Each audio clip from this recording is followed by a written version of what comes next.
નમસ્કાર દર્શક મિત્રો, તાપી જિલ્લાના સમાચારોથી અવગત કરાવતું સમય ક્રાંતિ ન્યૂઝ બુલેટિનમાં વિગતવાર સમાચારો નિહાળો.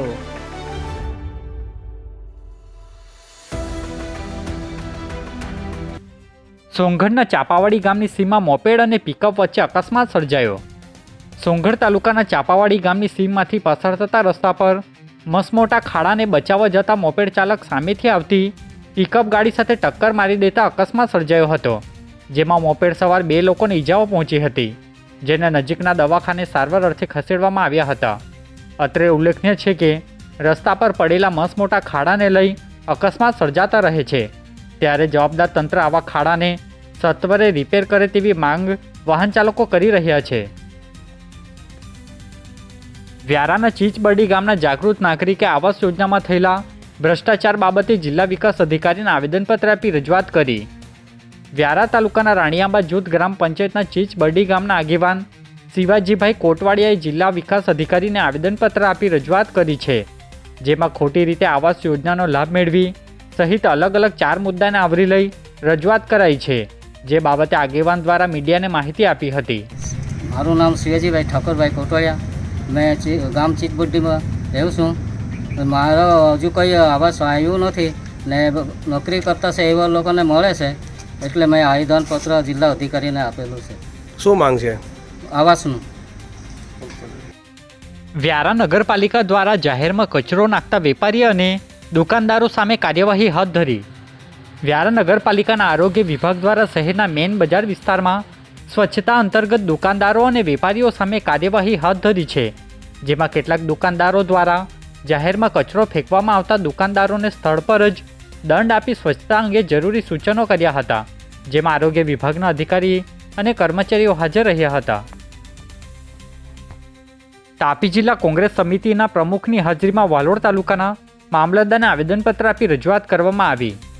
તાપી જિલ્લા કોંગ્રેસ સમિતિના પ્રમુખની આગેવાનીમાં વાલોડ તાલુકાના મામલતદારને આવેદનપત્ર આપી રજૂઆત કરાઈ છે, જેમાં એસઆઈઆર અંતર્ગત ચાલી રહેલી કામગીરી બાબતે કેટલાક મતદારોની ખોટી રીતે સામાન્ય માણસોના નામે અરજી કરી ફોર્મ 7માં વાંધો અરજી કરવામાં આવતા મીડિયાને માહિતી આપી હતી. વિભવ ગામિત તાપી જિલ્લા કોંગ્રેસ સમિતિ જે એસઆઈઆરની કામગીરી ચાલે છે, એસઆઈઆરની કામગીરી બાબતે પ્રસ્તાવ માનનીય લોકસભા વિપક્ષના નેતા રાહુલ ગાંધીજીએ શરૂઆતથી ઉઠાવ્યો હતો કે આ એક વોટ ચોરી કરવાનું સુનિયોજિત કાવતરું છે. જે એસઆઈઆરના પ્રથમ તબક્કામાં કોંગ્રેસ પક્ષના આગેવાનો, કોંગ્રેસ પક્ષના કાર્યકર્તાઓએ ખૂબ તકેદારી રાખીને મેપિંગ નો મેપિંગની પ્રક્રિયામાં ધ્યાન રાખીને મતદારોના નામ કમી થતાં બચાવ્યા હતા. પરંતુ ભારતીય જનતા પાર્ટી અને સરકારની મિલાપણીમાં ફોર્મ નંબર 7 ખોટા વાંધા લેવાની અરજીઓ આપવાનો કાર્યક્રમ થઈ રહ્યો છે. આજે વાલોડ ગામના વિવિધ બૂથોમાં અમને જાણવા મળ્યું કે અમુક ઈસમો દ્વારા વાંધા લેવામાં આવ્યા છે. તે ઈસમોનો અમે સંપર્ક કરતા આજે અમારી સાથે જેલમાં નામે વાંધા લેવામાં આવ્યા હતા એ લોકો હાજર છે. એમની સાથે વાત કરતાં ખબર પડી કે એમણે કોઈપણ જાતનો વાંધો લીધો નથી અને એમના નામે ખોટી સહીઓ કરાવીને ચૂંટણી અધિકારીને આ વાંધા આપવામાં આવ્યા હતા. આ બાબતથી એવું જાણવા મળે છે કે કંઈક અંશે સરકારી તંત્ર પણ આમાં સામેલ હોઈ શકે છે. એટલે આ બાબતે અમે મામલતદારશ્રીને આજે વાંધા અરજી આપી છે અને ત્યારબાદ હવે અમે વાલોડ પોલીસ સ્ટેશનમાં જઈને આ જે ઈસમોએ આમના ખોટા નામનો ઉપયોગ કરીને જે અરજી આપી છે તેમના વિરુદ્ધ એફઆઈઆર કરાવશું. વ્યારા તાલુકાની મામલતદાર કચેરી ખાતે જિલ્લા કલેક્ટરની હાજરીમાં તાલુકા સ્વાગત કાર્યક્રમ યોજાયો.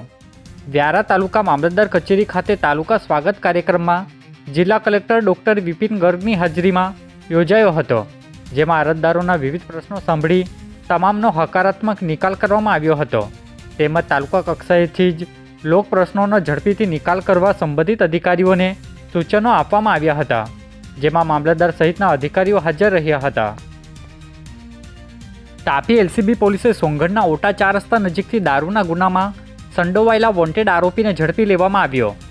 તાપી જિલ્લા એલસીબી પોલીસ ટીમ પાસેથી મળતી માહિતી મુજબ સોંગઢના ઓટા 4 રસ્તા નજીકથી દારૂના ગુનામાં સંડોવાયેલા વોન્ટેડ આરોપી વિક્રાંત નિકમને ઝડપી લેવામાં આવ્યો છે, જે આરોપી સામે વ્યારા પોલીસ મથક ખાતે 2024માં પ્રોહી અંગે ગુનો દાખલ થયો હતો, જે આરોપીને ઝડપી લેવામાં આવતા વ્યારા પોલીસને સોંપવામાં આવ્યો હતો. વ્યારા નગરમાં આવેલ તાલુકા શાળામાં જિલ્લા કલેક્ટર દ્વારા ગણિત વર્કશોપમાં હાજર રહી માર્ગદર્શન આપવામાં આવ્યું. વ્યારા શહેરમાં આવેલ તાલુકા શાળા ખાતે જિલ્લા કલેક્ટર ડૉક્ટર વિપિન ગર્ગની હાજરીમાં ગણિત વિષય અંગેના વર્કશોપ યોજાયો હતો, જેમાં ગણિત વિષયના શિક્ષકો અને વિદ્યાર્થીઓને જરૂરી ગણિત વિષય બાબતે માહિતી આપી સમજ આપવામાં આવી હતી, જેમાં શિક્ષણ વિભાગના અધિકારી સહિત સંબંધિત અધિકારીઓ હાજર રહ્યા હતા. તાપી જિલ્લા એસઓજી પોલીસે પીઆઈટી એનડીપીએસ એક્ટ હેઠળ મહિલાને રાજકોટ મધ્યસ્થ જેલમાં ધકેલવામાં આવી. તાપી જિલ્લા પોલીસ ભવન ખાતેથી ડીવાયએસપી પીજી નરવડે દ્વારા પીઆઈટી એનડીપીએસ એક્ટ હેઠળ મહિલા આરોપીને રાજકોટ મધ્યસ્થ જેલમાં મોકલવામાં આવતા મીડિયાને માહિતી અપાઈ હતી.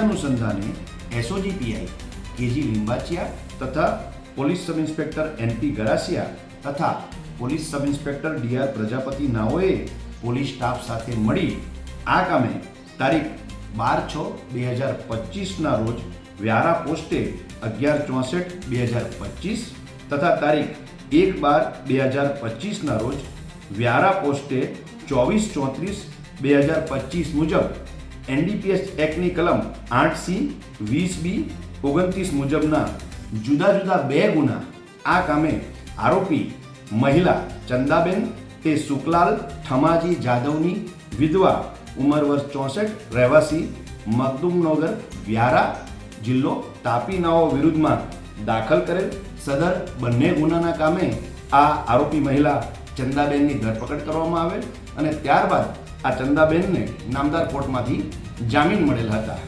જેથી આ ચંદાબેન વિરુદ્ધમાં આ ચંદાબેન ભવિષ્યમાં આવી પ્રવૃત્તિઓમાં નહીં સંડોવાય તેના માટે the prevention of illicit traffic and narcotic drugs and psychotropic substance act 1988 મુજબ પીટ એનડીપીએસની દરખાસ્ત તૈયાર કરવામાં આવેલ.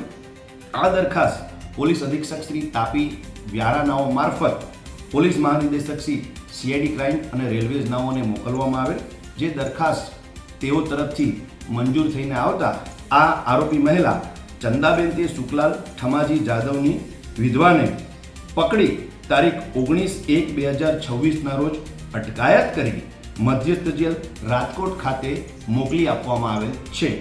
આજે બુલેટિનમાં બસ આટલું જ અને સમય ક્રાંતિ ન્યૂઝ ચેનલને લાઇક શેર કોમેન્ટ્સ અને સબસ્ક્રાઇબ અવશ્ય કરી લેશો, જેથી કરી તમને તાપી જિલ્લાના સમાચારોનો અપડેટ મળતી રહે અને મને રજા આપશો.